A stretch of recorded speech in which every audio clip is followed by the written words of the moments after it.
This is the Stuart Semple Yellow, available at Culture Hustle, the home of the world's blackest paint, the world's mirroriest mirror paint, the Karen, yes, the Karen paint. This is the world's yellowiest yellow potion, retailing for $20 and is in fact incredibly yellow. The pigment that I used for that is actually the same that they're using in the new high-vis jackets, but it hasn't made its way into paint yet, so we nabbed it and bottled it. Have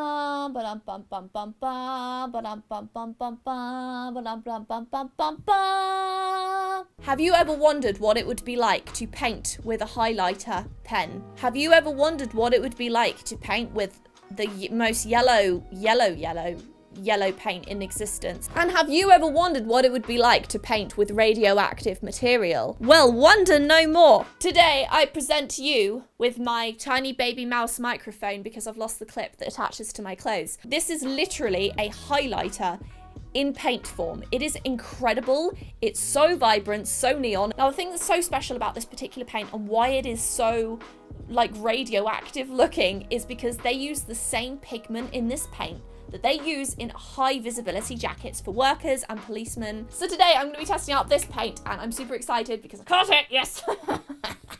So if you do end up enjoying this video, please feel free to thumbs the video up because it really does help me out. Also, if you're not already, feel free to subscribe too if you want to become part of the art community here. One of my goals is to hit 1 million subscribers at some point so that I can get the gold plaque and then I can paint on it and destroy it for a video. I just think that would be really fun. So if you would like to see that, feel free to subscribe because at current rates, I'm gonna hit 1 million subscribers in approximately sometime between 2025 and 2026. So if you're patient, you might get a chance to see that. Anyway, I think it's about time we get started trying out this yellow paint and let's go. I look like a scarecrow, but that's fine. So I have my paint here. I'm gonna start testing it out, but I did actually just go downstairs and steal my dad's highlighter pen. I do have highlighter pens myself, but this is the one that I really wanted to use. If we compare it to the bottle, it is exactly the same.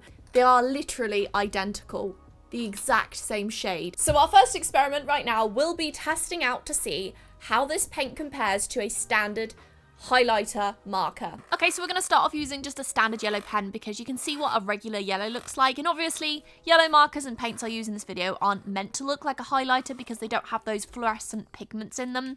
But this is just to compare and show you how bright these yellows actually are. And now we're going to take our highlighter pen and so bright and vibrant and highlightery, because that's what it is. You can obviously see the complete difference between the two. One is a highlighter and one is not a highlighter. Next, we're going to take our yellow potion. It's a nice gooey consistency. Now, moment of truth to see if it is in fact as fluorescent and has the same pigment as this marker. It is beautiful. I mean, there's neon fluorescent yellow, then there's this thing. This is just, it blew my expectations out of the water because I just thought it was going to be close to the highlighter, but it is literally exactly the same. You can see it in all its page wrinkling shiny glory. So next up, I'm going to try this out on a variety of different surfaces.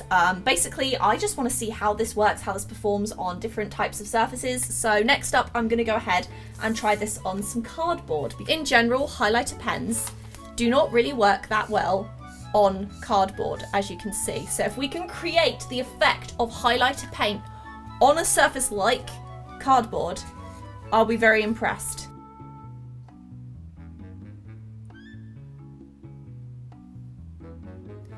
So the paint is literally more like a highlighter than the actual highlighter because it is an acrylic paint. So let's face it, it's not going to soak into the paper as much as an actual marker will. But what I'm going to do is I'm going to wait for this to dry and then I'm going to apply a second layer just to see how this looks.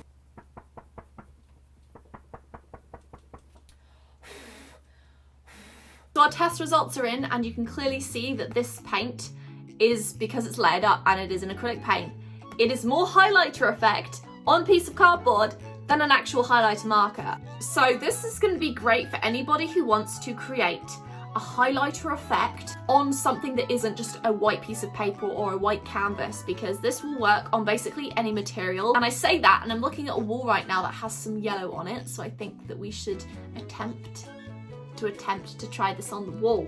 Okay, here is the wall. We are going to try and see how this performs over this yellow right here. Let's see.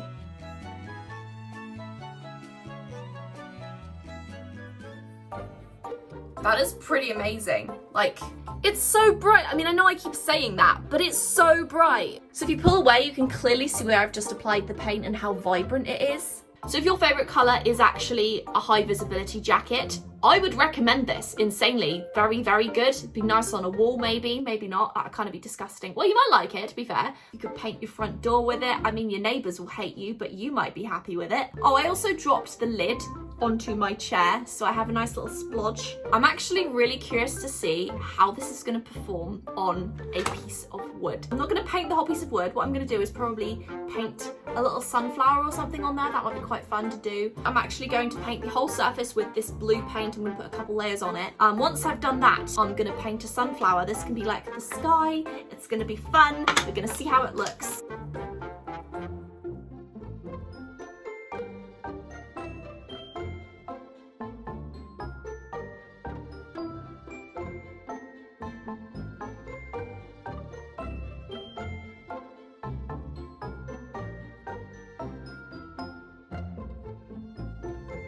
While we wait for this thing to dry, I thought it'd be fun to try and test out how this particular yellow paint compares to all of the other yellow paints that I own. So let's go ahead and try this. I have a love-hate relationship with Posca markers because, oh, here we go, it's coming out.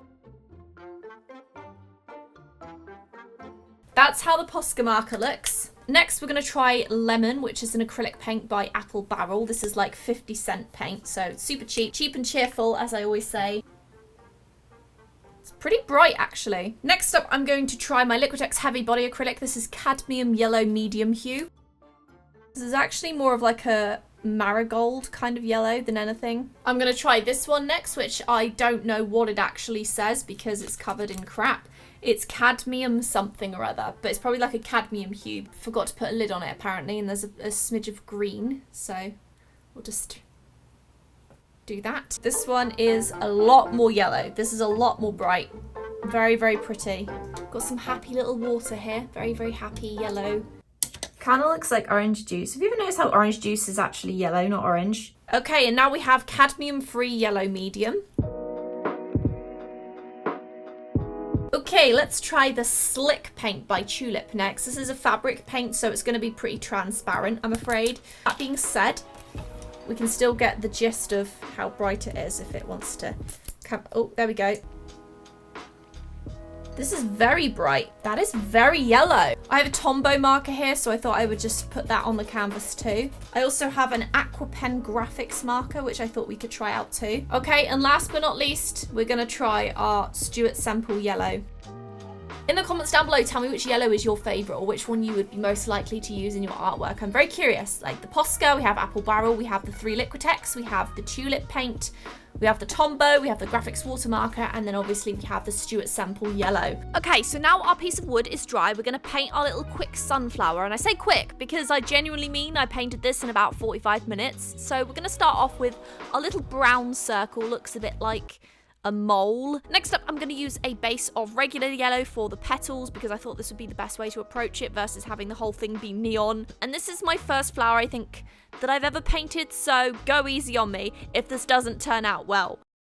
Oh, that was a close one. Today could have turned out way differently. Now, unfortunately, this yellow was deciding to be a little bit extra transparent today and make me work extra hard to get it to be actually yellow. Now, sunflowers are absolutely beautiful, but they remind me of being about 5 years old when I was in school, and they gave us all these pots and sunflower seeds, and we wrote our names on the pots, and then we potted the seeds in the pots, obviously. And basically, we just grew them to see who's grew the biggest. And that's just such a great sign of a good school, you know? They just pit the kids against each other to teach them to be competitive super early on in their life. Of course, mine was one of the smallest, go figure, and there was this other girl called Chloe in my school too, and she just seemed to have everything go right for her in school. Even down to playing the flute, my music teacher told me my arms were too short, unlike the other Chloe, but you know what? I grew bigger than she did in the end, so ha!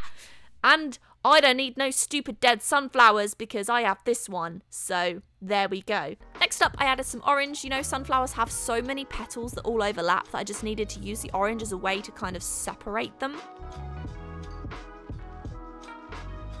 I added some little lighter seeds in the center part of the sunflower, a little fleck of orange here and there, and now it's time to get our highlighter paint. And I got so excited for this part that I decided to dip my sleeve and wrist into the paint. And this paint is just, it made the tips of the petals really come to life. I never really would have ever thought about using a neon fluorescent style paint to add some vibrance to my art before, but now I am definitely going to experiment a little bit more with this because I just really like the way that it turned out. And 45 minutes later, here is our little sunflower. His little petals are a bit sparse, but other than that, I'm actually really happy with him. I think for a little 45-minute painting, it turned out pretty well, and I really like the vibrancy in the colours too, so I might have to experiment a little bit more with these kind of colours. But yes, this is how it turned out. Thank you so much for watching this video. I really, really hope that you enjoyed it. If you want to check out the supplies mentioned in this video, feel free to check out the links in the description. But yes, for now, thank you so much for watching. I really hope that you enjoyed it. And if there's any other paint you would like to see me try in another video, feel free to let me know in the comments as well. And yes, thank you so much once again for watching this video. Feel free to like it and subscribe if you're not already. Take care of yourselves, and I will see you in the next video.